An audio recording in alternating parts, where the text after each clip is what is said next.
भगवान की जय। सतगुरुवे नमः, सतगुरुवे नमः।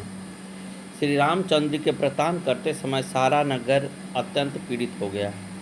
सब रोने और आंसू बहाने लगे तथा सभी हाहाकार करते करते अचेत से हो गए। अवधवासियों को श्री राम के बिना घर, शमशान, कुटुंबी, भूत प्रेत, पुत्र और हितैषी यमदूत से दिखाई दे रहे हैं। बाग बगीचों में बेले और वृक्ष कुम्हला गए। नदी और तालाबों की तरफ देखा भी नहीं जा रहा है। करोड़ों हाथी, घोड़े, हिरन, गाय, बैल, बकरी, पपीहे, मोर, कोयल, चकवे, तोते, मैना, सारस, हंस और चकोर आदि सभी पशु पक्षी राम के वियोग में संतप्त हैं।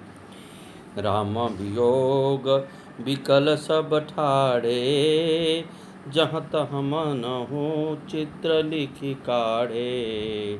नगरु सफल बनु गहबर भारी, खग मृग विपुल सकल नर नारी।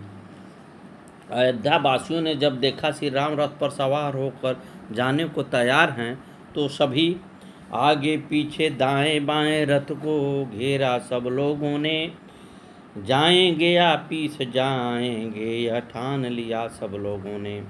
अयोध्या की प्रजा ने मन में ठान लिया कि हम भी श्री राम के साथ ही वन में जाएंगे। अयोध्या की प्रजा अत्यंत व्याकुल है। जहाँ राम तहाँ सबुई समाजो, बिनु रघुबीर अवध नहीं काजो। सदगुरुदेव भगवान की जय। श्री राम ने नगर वासियों को बहुत समझाया परंतु लोग लौटने को तैयार नहीं हुए।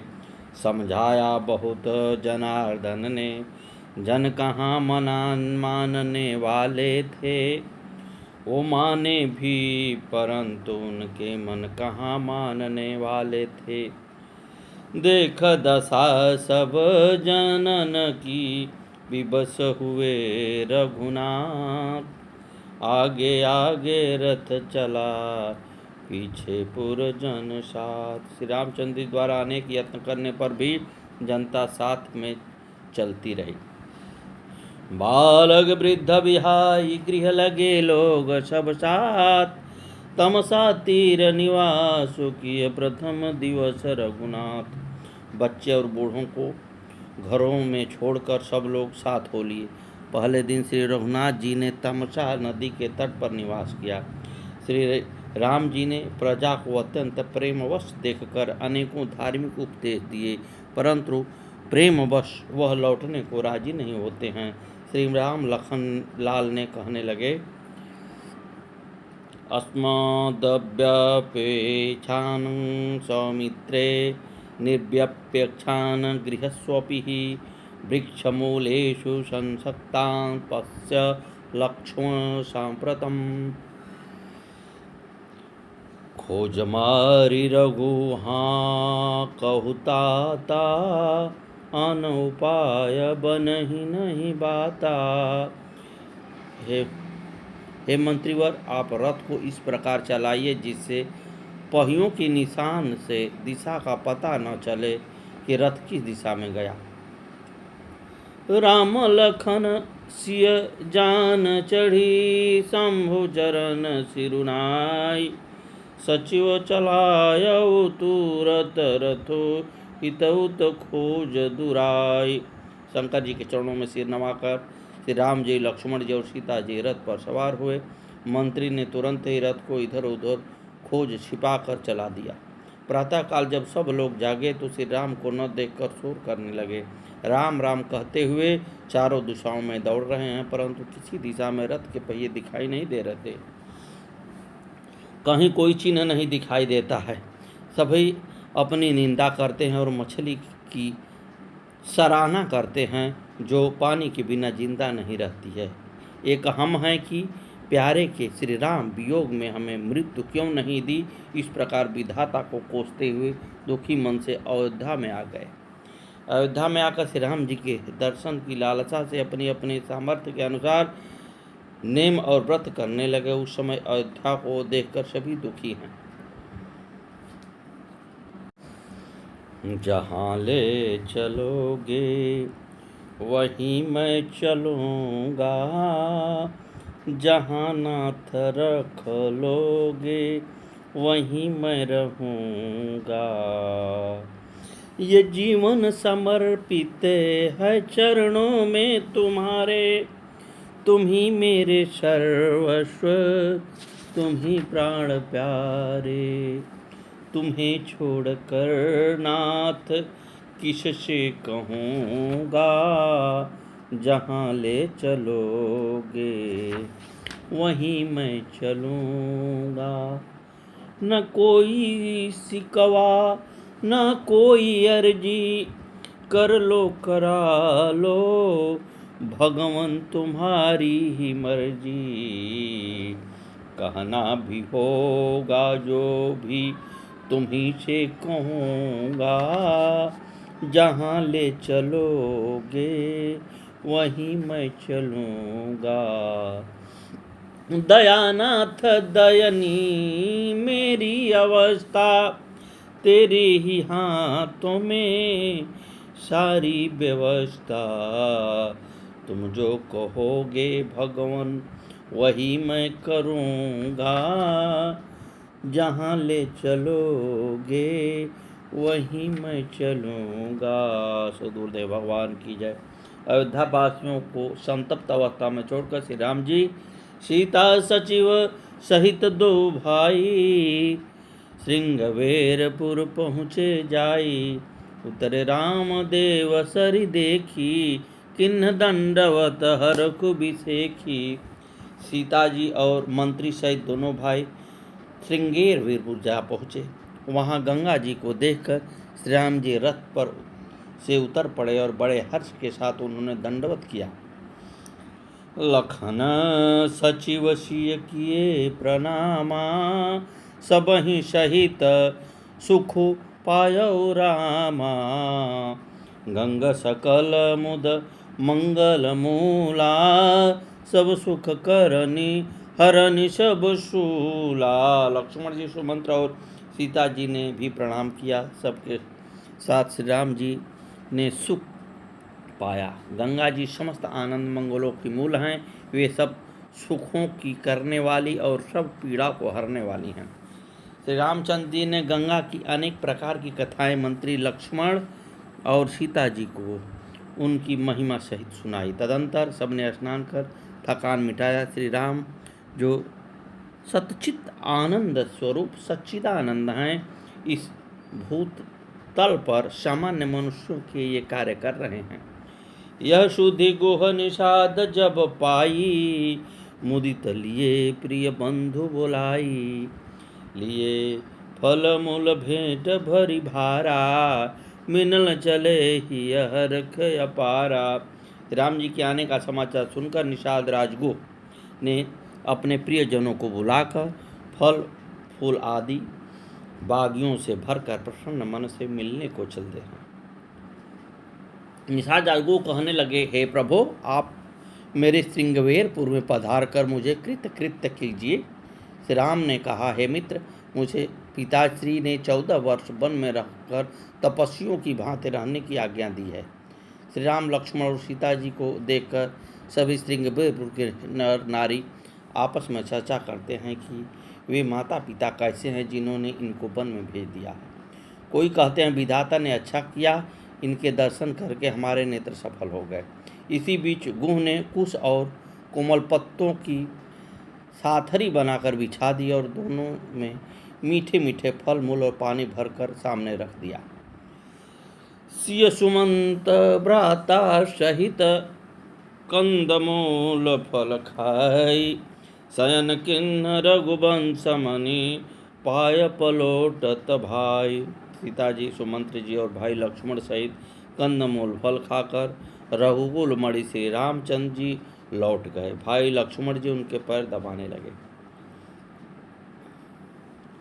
निषाद राजगुह ने विश्वास पात्र पहरेदारों को भी बुलाकर स्थान पर नियुक्त कर दिया।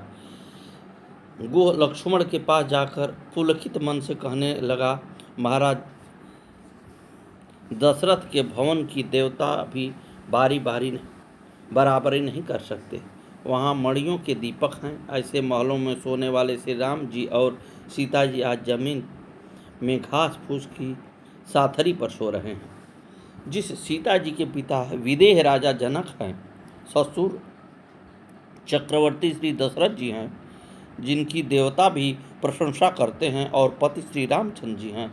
वह सीता आज पृथ्वी पर पत्तों के बिछौने पर सो रही हैं। कैकेयी ने इतनी कुटिलता की है कि श्री रामचंद्र जी और श्री सीता जी को सुख राज तिलक होने पर के अवसर पर वन में भेजकर दुख दे दिया। सीता जी और श्री राम जी पृथ्वी पर पत्तों के बिछौने पर सोया हुआ देखकर गुह कहने लगा, सूर्यवंश रूपी वृक्ष के लिए कैकेयी कुल्हाड़ी होकर सारे संसार को कष्ट में डाल दिया है। लखनलाल गुह से कहने लगे,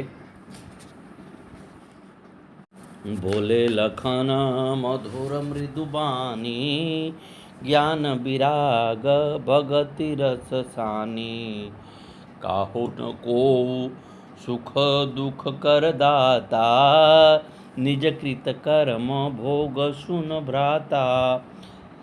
तब लक्ष्मण जी ज्ञान वैराग्य और भक्ति के रस से सनी हुई मीठी और कोमल वाणी बोले, हे भाई, कोई किसी को सुख दुख का देने वाला नहीं है, सब अपने ही किए हुए कर्मों का फल भोगता है।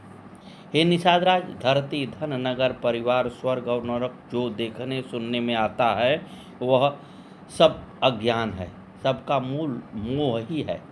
हे भाई, स्वप्न में यदि कोई भिखारी राजा हो जाए और राजा कंगाल हो जाए या कंगाल स्वर्ग का अधिकारी हो जाए, जागने पर न राजा रहता है न भिखारी, यथावत ही स्थिति रहती है। सद्गुरुदेव भगवान की जय।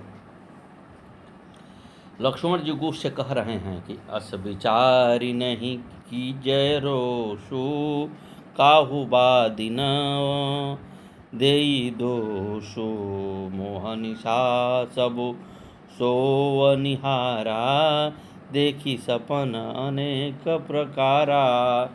ऐसा विचार का क्रोध नहीं करना चाहिए और न किसी को व्यर्थ दोष ही देना चाहिए। सब लोग मोह रूपी रात्रि में सोने वाले हैं और सोते हुए उन्हें अनेकों प्रकार के स्वप्न दिखाई देते हैं। हे भैया निषाद, यही जग जामिनी जागही जोगी, क्या बात कह रहे हैं, परमारथी प्रपंच वियोगी, जानित तब ही जीव जग जागा, जब सब विषय विलास विरागा। क्या कहना, इस जगत रूपी रात्रि में योगी लोग जागते हैं, जो परमार्थी और माइक जगत से छूटे हुए हैं। संसार में वही जीव जागा हुआ समझना चाहिए जो सब भोग विलासों से वैराग्य की भावना रखता हो। श्री राम परमार्थ स्वरूप पर ब्रह्म हैं, वे अविगत जानने में न आने वाले, अलग स्थूल दृष्टि दिखाई न देने वाले, अनादि आदि रहित, अनुपम उपमा रहित, विकारों से रहित और भेद शून्य हैं। वेद जिनकी नित्य नेति नेति कहकर निरूपण करता है, हे भाई, वही कृपालु श्री रामचंद्र जी भक्त भूमि ब्राह्मण गौ और देवताओं के हितार्थ मनुष्य शरीर में प्रकट होकर लीलाएं करते हैं, जिनको सुनकर जगत के जंजाल मिट जाते हैं। सद्गुरुदेव भगवान की जय। श्री लक्ष्मण जी निषाद गुह से कहते हैं, हे भाई, सखा समुजियस परिहरि मोहु, सिय रघुबीर चरण रत हो। तुम मोह का त्याग करके श्री सीता राम जी के पावन चरणों में लीन हो जाओ। इस प्रकार श्री राम चर्चा करते करते प्रातः काल हो गया।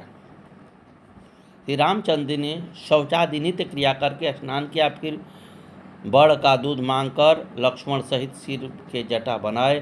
श्री राम को जटा बनाते देखकर सुमंत्र जी के नेत्रों में आंसू झलक आए और श्री राम से कहने लगे।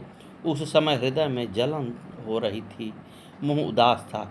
हे श्री राम, महाराज दशरथ जी ने मुझसे कहा था कि रथ लेकर राम के साथ वन में जाकर गंगा स्नान कराकर संकोच त्याग कर श्री राम लक्ष्मण और सीता को अयोध्या वापस ले आना। हे श्री राम, मैंने आपको महाराज का आदेश सुना दिया, अब आप जैसी आज्ञा करें मैं वही करूँगा। ऐसा कहकर श्री राम के चरणों में गिरकर बालक की तरह रोने लगे।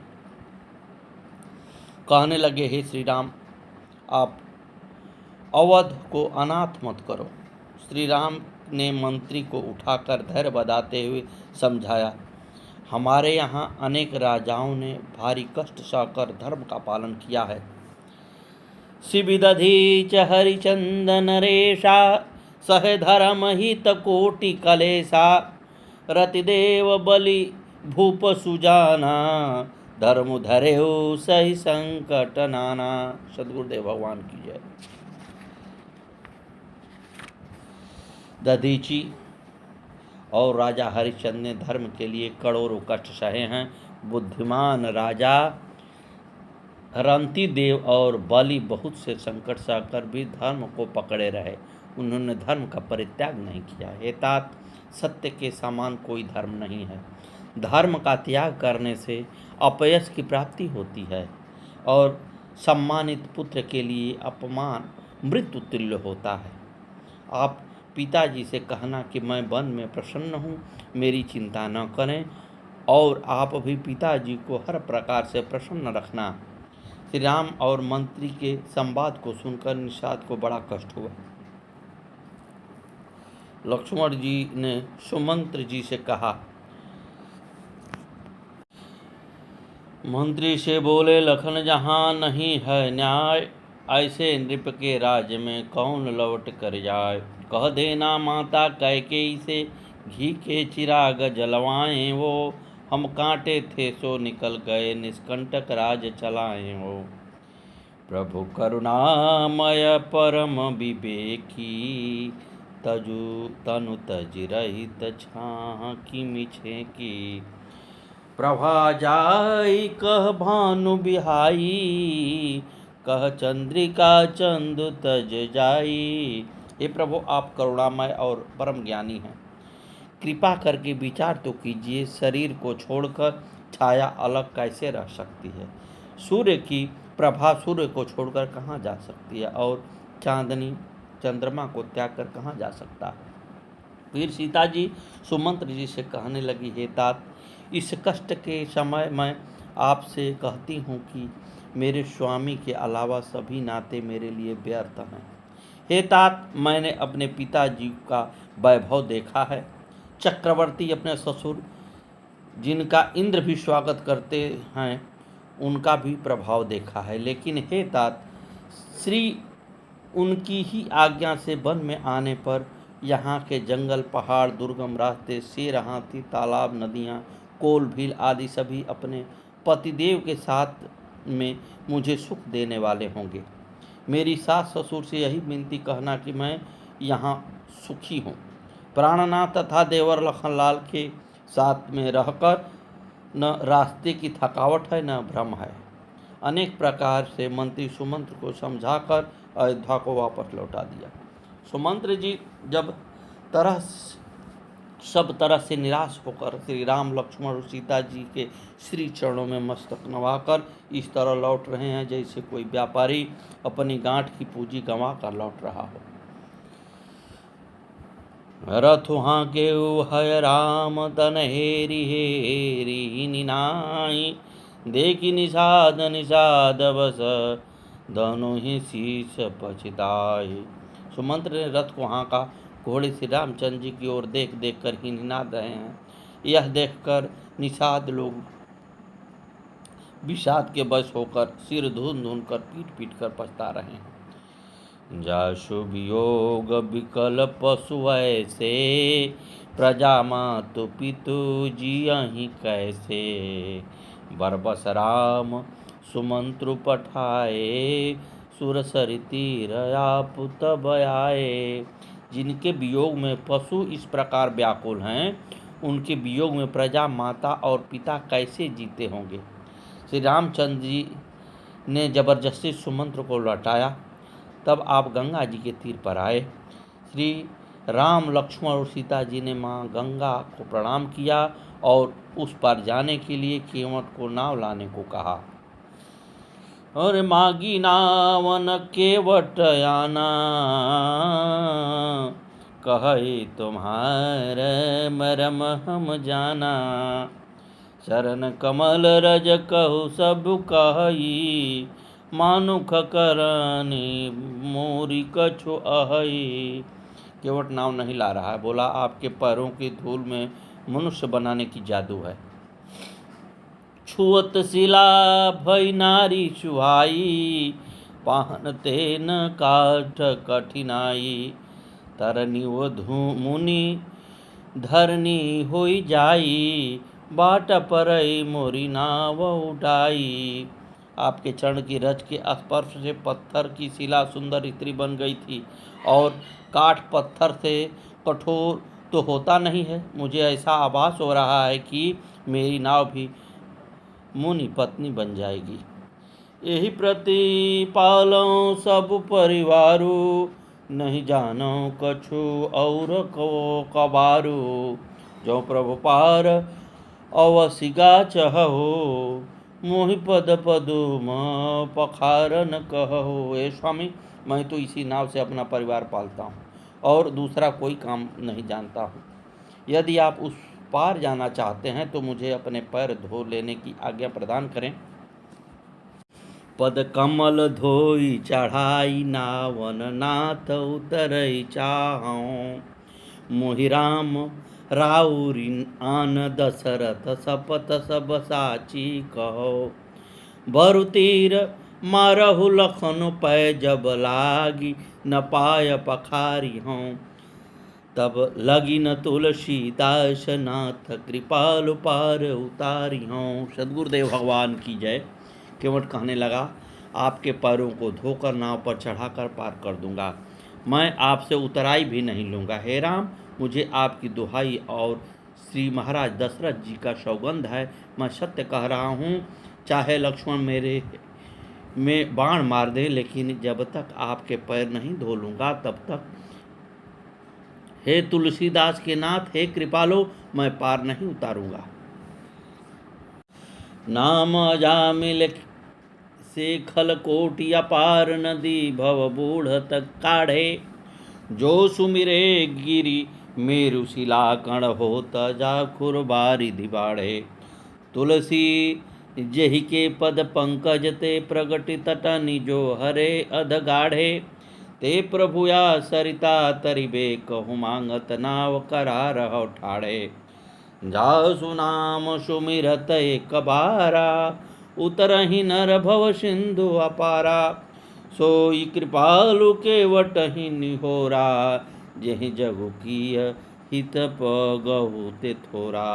एक बार जिनका नाम स्मरण करने से ही मनुष्य अपार भवसागर से पार हो जाता है, और जिन्होंने जगत के 3 पग से ही छोटा कर दिया था, यही पग में त्रिलोक को 2 ही पग में त्रिलोक को नाप दिया था, वही कृपाल श्री रामचंद्र जी गंगा जी से पार जाने के लिए केवट का निहोरा कर रहे हैं।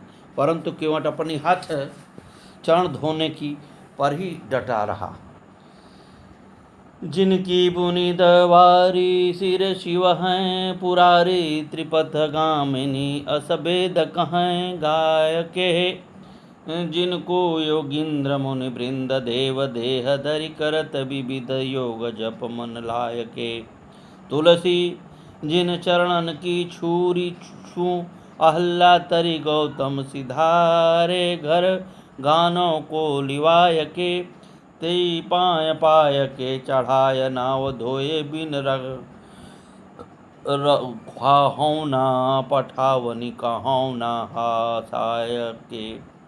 पदन घनि रखी देव सरिहर की, मुनि सुनि प्रभु बचन मोह मति करखी। केवट राम राजाय सुपावा, पानी कठवता भरि ले आवा। प्रभु के इन वचनों को सुनकर गंगा जी की बुद्धि मोह से खींच गई थी कि ये साक्षात भगवान होकर भी पार उतरने के लिए केवट का निहोरा कैसे कर रहे हैं। परंतु समीप आने पर अपनी उत्पत्ति के स्थान पदनह को देखते ही उन्होंने पहचान कर देव नदी गंगा जी हर्षित हो गई। वे समझ गई कि भगवान नरलीला कर रहे हैं। इससे उनका मोह नष्ट हो गया और इन चरणों का स्पर्श प्राप्त करके मैं धन्य होंगी, यह विचार कर वे हर्षित हो गई। केवट श्री रामचंद्र जी की आज्ञा पाकर कठौते में भरकर जल ले आया। आज केवट अत्यंत प्रसन्न हो रहा है, अपने को धन्य मान रहा है। अति आनंद मगी अनुरागा, चरण सरोज पखारन लागा। केवट श्री रामचंद्र जी के श्री चरणों को धोकर आज आनंद से भरा हुआ है, अपने को धन्य मान रहा है।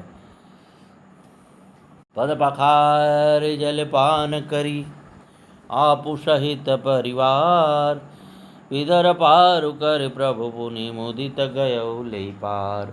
केवट ने श्री रामचंद्र जी के चरण धोकर सारे परिवार को चरणामृत दिया, सुख ने लिया और अपने पुरखों का भी चरणोदक से उद्धार करके श्री राम लक्ष्मण और सीता जी को नाव पर बैठाकर पार करने लगा।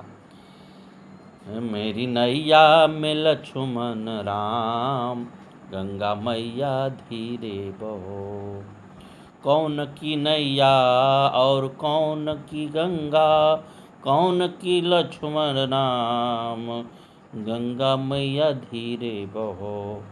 केवट की नैया भागीरथ की गंगा, राजा दशरथ के लक्ष्मण नाम, गंगा मैया धीरे बहो। कहाँ करो गंगा और कहाँ करो नैया, कहाँ करो लक्ष्मण राम, गंगा मैया धीरे बहो। पाप काटे गंगा और पार करे नैया, और दर्शन को लक्ष्मण राम। मेरी नैया में लक्ष्मण राम, गंगा मैया धीरे बहो। सद्गुरुदेव भगवान की जय। श्री मौनी बाबा भगवान नमो नमः। आगे की कथा कल।